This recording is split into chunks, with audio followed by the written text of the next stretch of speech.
تو وہ مدد کو پہنچتے تھے. لیکن اس وقت سوائے چائنا کے کوئی ایک دوست ملک آپ کے لیے ہاتھ بڑھانے کے لیے تیار نہیں ہے. یہ بھی وہ ان کا خیال یہ ہے کہ یہ بڑی قسم پرسی کی صورتحال ہے.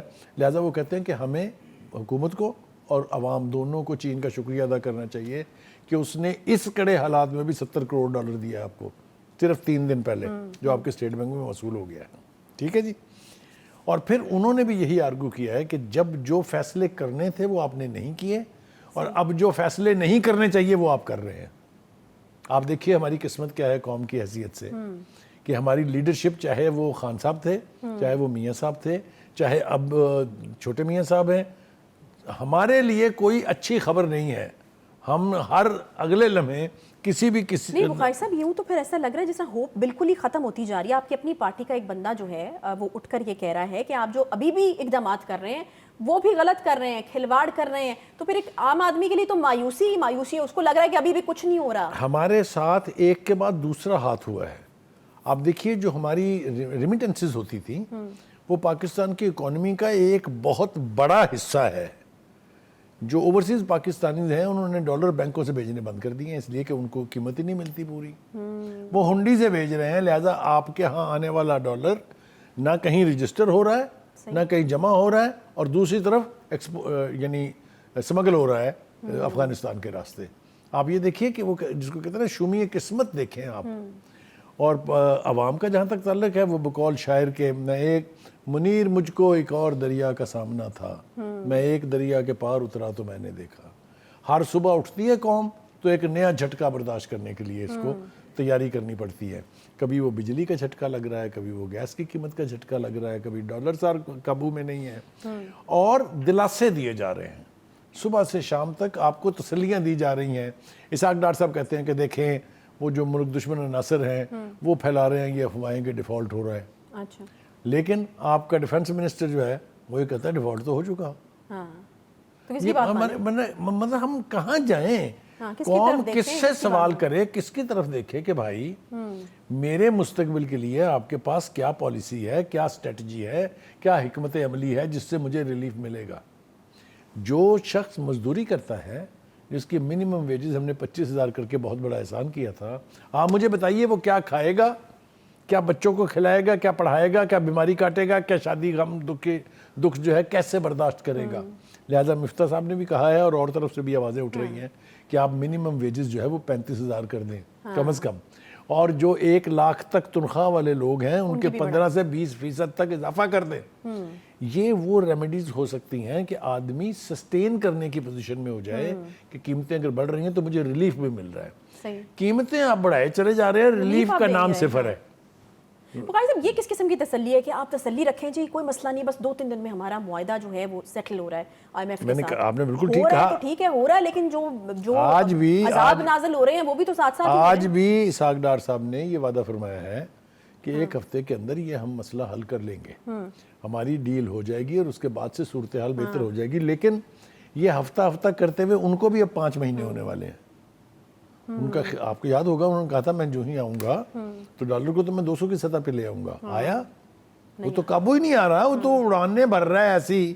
تو مجھے سمجھ میں نہیں آتی کہ ہم کہاں جائیں گے. تو بخاری صاحب یہ جو مفتیٰ صاحب نے کہا ہے کہ آپ اس کو $1 پہ روک لیں, اگر مصنوعی طور پر روکنا تھا تو اسحاق ڈار صاحب نے آ کر پھر وہی کام کیا جس کا الزام ان کے اوپر لگتا رہا ہے. دوسری سب سے بڑی غلطی, پہلے ان پر یہ چارجز تھے کہ وہ فگر فجنگ کر کے اور ڈالر کو ایک خاص سطح پر رکھ رہے تھے. چارجز پہلے بھی ان کے اوپر لگتے رہے ہیں.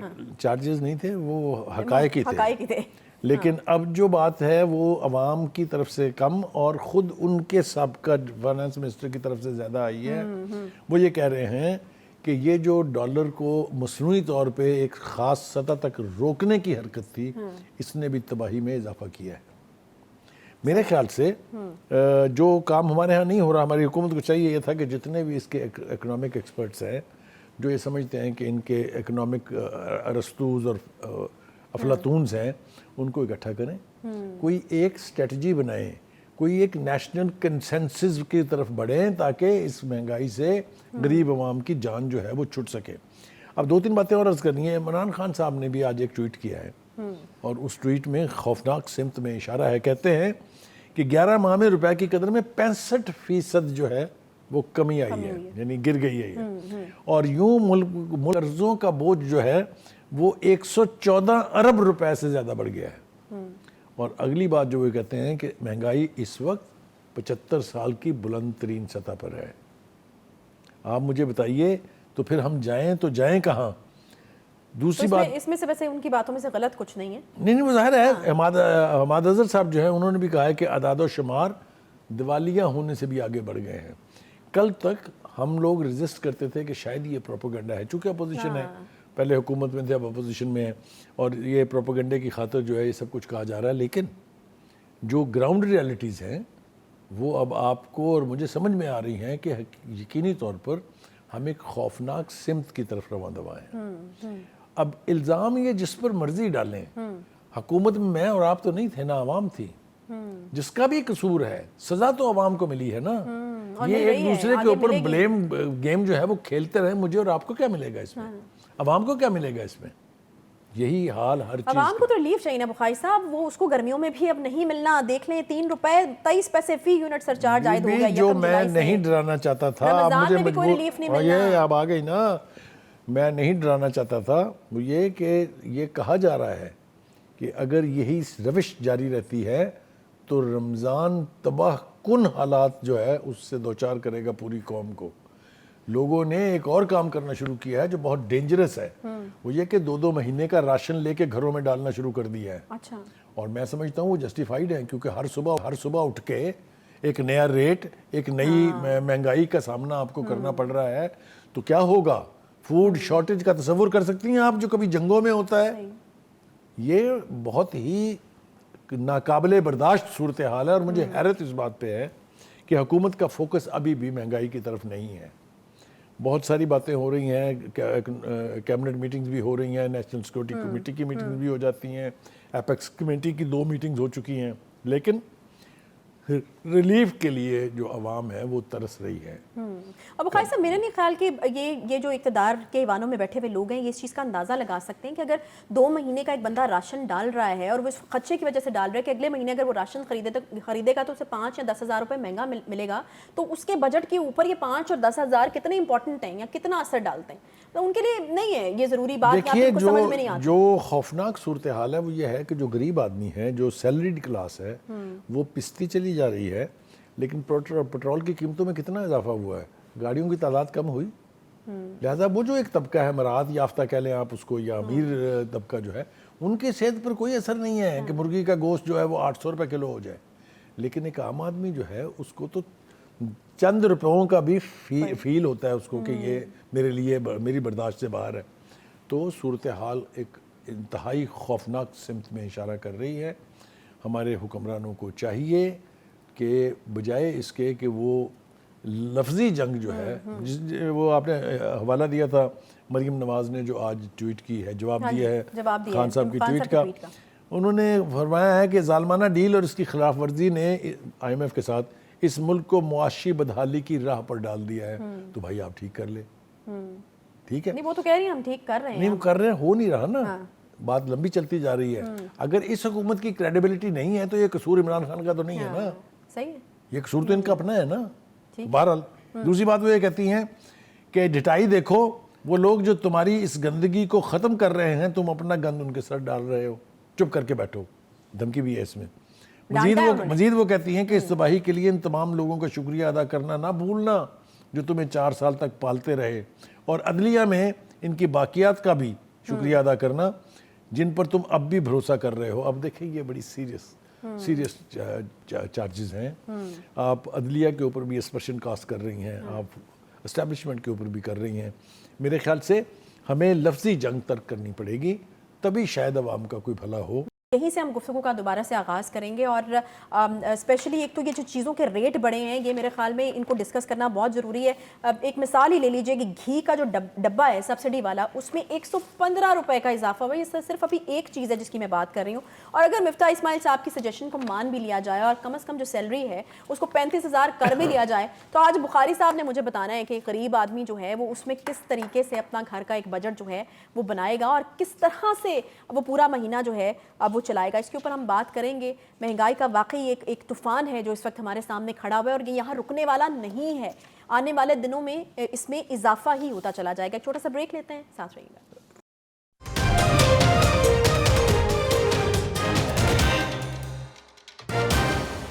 Welcome back. بریک کے بعد ایک بار پھر سے خوش آمدید کہتے ہیں اور بات ہوگی مہنگائی کی جس کا 48 سالہ ریکارڈ ٹوٹ گیا. اگر میں کچھ چیزوں میں اضافے کے حوالے سے آپ سے بات کروں تو بہت ہی بیسک چیزیں ہیں, جیسے چکن ہے جو کہ ہر گھر میں جو ہے وہ بنایا جاتا ہے. ایک سال میں چکن میں 96.8%, انڈے 78.7%, چاول 77.8% مہنگے ہوئے ہیں. اس میں دال چنا 55.9%, دال مونگ 56.4%, دال ماش 50.77%, اور ایک سال میں کوکنگ آئل جو ہے وہ 50.66% مہنگا ہوا ہے. یعنی ایک گھی کے ڈبے کے پیچھے جو ہے وہ 115 روپے بڑھائے گئے ہیں. بخاری صاحب یہ کیا ہو رہا ہے, یہ کیا ہونے جا رہا ہے؟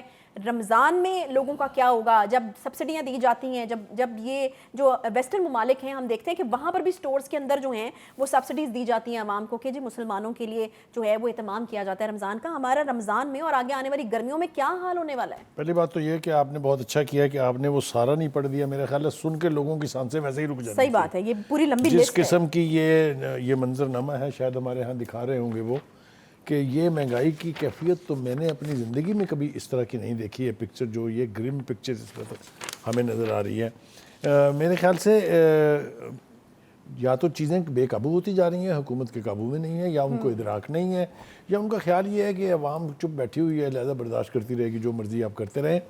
میں ڈرانا چاہتا ہوں ان کو کہ اگر آپ دنیا کے جو 6 بڑے ریولوشنز ہیں اس کی ہسٹری میں جائیں تو آپ کو پتہ چلے گا کہ وہ ڈھابوں سے شروع ہوتے ہیں.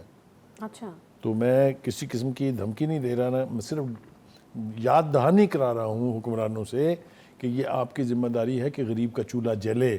اسی لیے آپ کو ووٹ دے کے تو ایوانوں میں بھیجا جاتا ہے حکمرانی کرنے کے لیے. اگر آپ یہ بنیادی کام بھی نہیں کر رہے ہیں تو پھر آپ کو کوئی حق نہیں پہنچتا کہ آپ حکمرانی کریں ایسی عوام کے اوپر جو بلک رہی ہے لیکن آپ کے کان پر جوں نہیں رینگ رہی ہے. مجھے ابھی تک بھی کسی ایک شخص کے لہجے سے وہ درد, وہ دکھ یا وہ پین نظر نہیں آئی ہے جس سے پتہ لگے کہ وہ بھی اتنے ہی پریشان ہیں جتنے عوام پریشان ہیں. یہ جو ایک طبقاتی گیپ ہے اس کو تو چھوڑ دیں, لیکن میں نے جو حوالہ دیا ہے اس سے ان کو یہ یاد رکھنا چاہیے کہ پاکستان میں یہ ہو چکا ہے پہلے. اچھا, جب لوڈ شیڈنگ ہوتی تھی اور بجلی کی قیمتیں بڑھ رہی تھی تو آپ کو یاد ہوگا نواز شریف صاحب کے دوسرے دور میں لوگوں نے گریڈ اسٹیشنوں کو آگ لگا دی تھی, لوگوں نے پتھراؤ کر کر کے واپڈا کے دفتر تباہ کر دیے تھے. یہ جو پبلک موب ہے اس کی مینٹلٹی سے کون واقف نہیں ہے. ان کو بچنا چاہیے اس سے کہ لوگ اپنے گھروں سے نکل کے سڑکوں پر اور سڑکوں سے نکل کے گلیوں تک چلے جائیں, تو پھر وہ سنبھالیں. اس خاموشی کو خاموشی نہیں سمجھنا چاہیے. یہ طوفان اس کے بارے میں پرووربیل سینگ یہ ہے کہ it's a Lal before the storm. جب طوفان آتا ہے سمندر میں تو ایک خاموشی چھا جاتی ہے. اللہ نہ کرے کہ یہ ویسا ہی ہو. اور دوسری بات یہ کہ ذمہ داران جو ہیں اس کے, وہ ان کو چاہیے کہ وہ اپنے گریبان میں بھی جھانکیں اور اپنی ذمہ داری کا احساس کر کے اگر ڈیلیور نہیں کریں گے تو صورتحال خوفناک ہو جائے گی. بخاری صاحب, اس وقت تو ذمہ داری جو ہے وہ سیدھی اسحاق ڈار صاحب کے اوپر آ رہی ہے. آپ کو لگتا ہے کہ یہ جس حالات میں ہم پہنچے ہیں جولائی سے فروری تک مہنگائی کی شرح میں 26.19% اضافہ جو ہے وہ ہوا, اور اس کے بعد پھر ہم صورتحال اور بگڑتی بھی دیکھ رہے ہیں. آپ کو لگتا ہے اسحاق ڈار صاحب کو جو ہے وہ اپنی غلطی کو مانتے ہوئے, کنفیس کرتے ہوئے جو ہے اپنے عہدے سے استعفیٰ دینا؟ پہلی بات تو یہ ہے کہ اس وقت تک یہ مسئلہ حل نہیں ہوگا جب تک ہماری حکومتیں پچھلی حکومتوں کی برائیاں کرنے کی چھت کے نیچے جا کے چھپیں گے نہیں. عمران خان صاحب نے کیا کیا 4 سال بھول جائیں جی اس کو. آپ نے کیا کیا ہے؟ ریلیف دینے تو آپ آئے تھے, آپ نے اس کو عدم اعتماد کے ووٹ کے ذریعے نکالا اور لوگوں کو یہ تاثر دینے کی کوشش کی کہ ہم آپ کے مسائل حل کریں گے. اور آپ کہہ رہی ہیں کہ اسحاق ڈار کو گھر چلا جانا چاہیے. میں کہتا ہوں اس پوری حکومت کو گھر جانا چاہیے. اس لیے اس کی بھی اتنی ہی ذمہ داری ہے جتنی فائنانس منسٹر کی ہے. اور دوسری بات یہ کہ کہا کس نے تھا ان عقل مندوں کو کہ آپ عمران خان کی حکومت کو ختم کر کے یہ عذاب اپنے گلے لیں؟ کیا پتہ نہیں تھا؟ اور اگر آپ کو پتہ نہیں تھا تو پھر نہ آپ کو اکانومی آتی ہے, نہ آپ کو گراؤنڈ ریالٹیز کا پتہ ہے. سب کچھ اینٹیسپیٹ کر رہے تھے. صرف اس کو گھر بھیجنے سے تو مسائل حل نہیں ہونے تھے. مسائل تو آپ نے حل کرنے ہیں اپنے وسائل کو مد نظر رکھتے ہوئے, ایسی پالیسیز بنا کے جس سے غریب آدمی کو ریلیف ملے. اچھا لیٹس اسیوم بخاری صاحب عمران خان کی حکومت کو گھر نہ بھیجا ہوتا, یہ والے حالات ہم دیکھ رہے ہوتے ہیں تو کتنی بہتر پوزیشن میں ہوتی پی ڈی ایم میں موجود جماعتیں یا مسلم لیگ نون؟ دیکھیے گزارش یہ ہے کہ عمران خان صاحب کے دعوے جو ہیں ان کو سب سے زیادہ سپورٹ ملتی ہے اس اکنامک سروے سے جو اقتدار میں آنے کے بعد اسی حکومت نے جاری کیا. اس میں گروتھ ریٹ بھی 6% کے اوپر ہے, اس میں مہنگائی کی شرح بھی بہت کم ہے, اس میں ایکسپورٹ بھی بڑی ہوئی ہیں. وہ تو عمران خان نے نہیں لکھا نا اکنامک سروے. اب اگر آپ اس کو بلیو کریں تو پھر اس حکومت کے آنے کے بعد اس میں مزید بہتری آنی چاہیے تھی, تباہی نہیں ہونی چاہیے تھی. گروتھ ریٹ کے بارے میں اب جو انٹرنیشنل انسٹیٹیوشنز ہیں, فائنینشیل انسٹیٹیوشن, وہ یہ کہہ رہے ہیں کہ شاید 2% تک آ جائے گی. تو کون ذمہ دار ہے بھائی اس کا؟ اس کی ذمہ دار یہ حکومت ہے. اور میں جس بات پہ میں زیادہ پریشان ہوں وہ یہ ہے کہ میز لیے جا رہے ہیں مہنگائی میں اضافے کے, لیکن پریشان کوئی نہیں ہے کہ اس کا نتیجہ کیا نکلے گا. یہ جو بے حسی ہے مجھے اس کے اوپر بہت زیادہ شکایت ہے. وہ ہم نے پچھلے سیگمنٹ میں بات کی تھی کہ مریم نواز نے کیا کہا خان صاحب کا ہم نے تذکرہ نہیں کیا کہ انہوں نے کیا کہا. انہوں نے کہا کہ chairman P T I Imran Khan نے روپے کی تاریخی گراوٹ پر رد عمل کا اظہار کرتے ہوئے کہا پاکستان کے عوام سابق آرمی چیف کی جانب سے مجرموں کو ملک پر مسلط کرنے کی بھاری قیمت چکا رہے ہیں. مجھے بتائیے کیا دفاع ہے آپ کے پاس اس کا؟ کیا ایسا نہیں ہو رہا؟ اگر ایسا ہو رہا ہے تو پھر وہ ٹھیک کہہ رہے ہیں. یہی وجہ ہے, آخر کوئی نہ کوئی وجہ تو ہے نا جو لوگ ابھی تک خان صاحب کے ارد گرد سے ہٹنے کے لیے تیار نہیں ہے, کیونکہ آپ نے کچھ کیا نہیں ہے. آپ نے یعنی صورتحال میں کسی بہتری کی طرف آپ بڑھے ہی نہیں ہیں.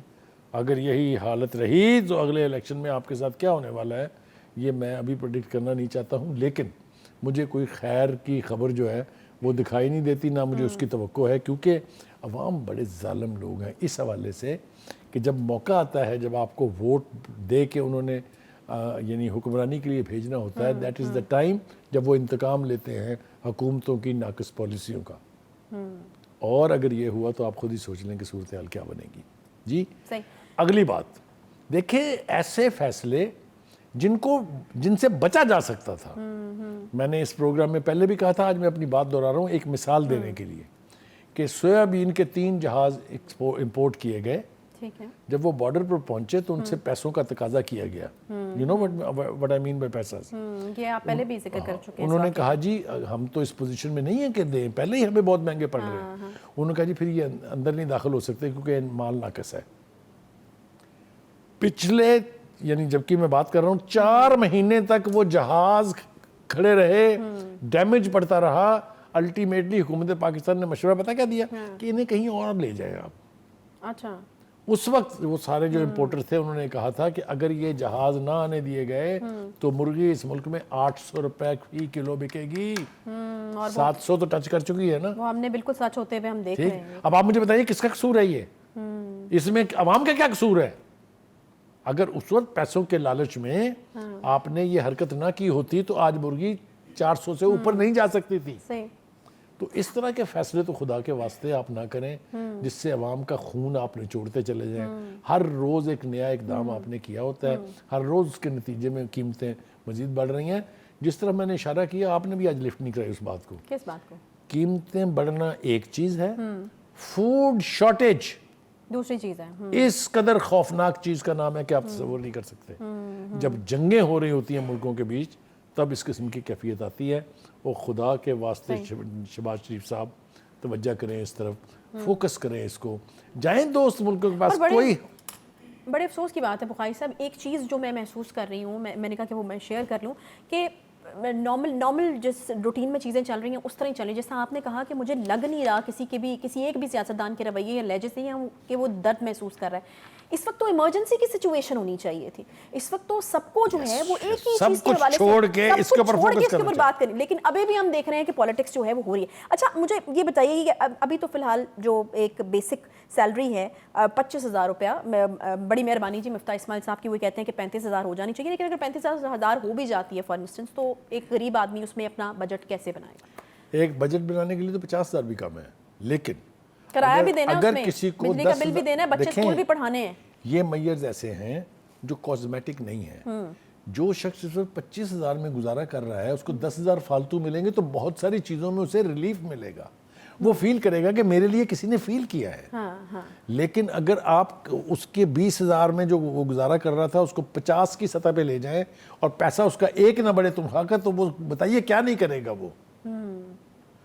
ہسپتالوں میں دوائیاں غائب ہیں, ہسپتالوں میں فری ٹریٹمنٹ جو ہے اس کے اندر جو ہر صبح ہم سنتے ہیں, ہر روز کہانیاں نئی سے نئی ہمارے سامنے آ رہی ہیں. تو جب ریلیف زیرو ہو جائے گا اور صرف قیمتیں بڑھیں گی, صرف مہنگائی بڑھے گی, تو کہ آپ خود ہی سوچ لیں کہ کیا اس ملک میں ہونے جا رہا ہے. میرا کام تھا اس حکومت کو ڈرانا, اس حکومت کی توجہ دلانا, وہ میں نے اپنا کام رول اپنا ادا کر دیا ہے آپ کے ساتھ مل کے. اور اگر ان کی صحت پر اثر نہیں ہونا, قیمت بھی انہوں نے چکانی ہے.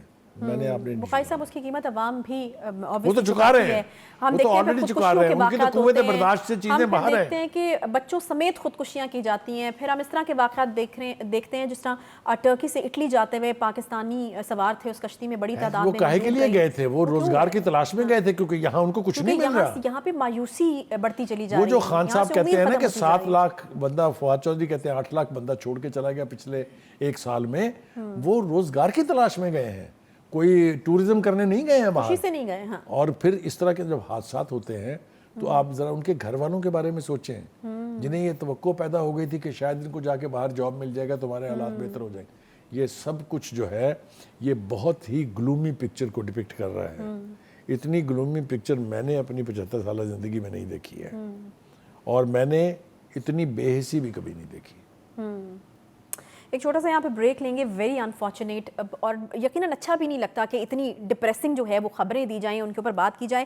لیکن فی الحال یہ انفارچونیٹ ایک فیکٹ ہے کہ اس کے علاوہ بات کرنے کے لیے ہے کچھ نہیں. اور شاید بار بار یہی ہم کہہ سکتے ہیں اپنی طرف سے کہ خدا کے لیے اپنی آنکھیں کھولیے, اپنے ضمیروں کو بھی جگائیے اور اپنے آپ کو بھی جگائیے کہ اس وقت یہ ملک جو ہے وہ اس وقت بالکل تباہی کے دہانے کے اوپر کھڑا ہوا ہے, خدا نخواستہ. ایک چھوٹا سا بریک کے بعد واپس آتے ہیں, ساتھ رہیے.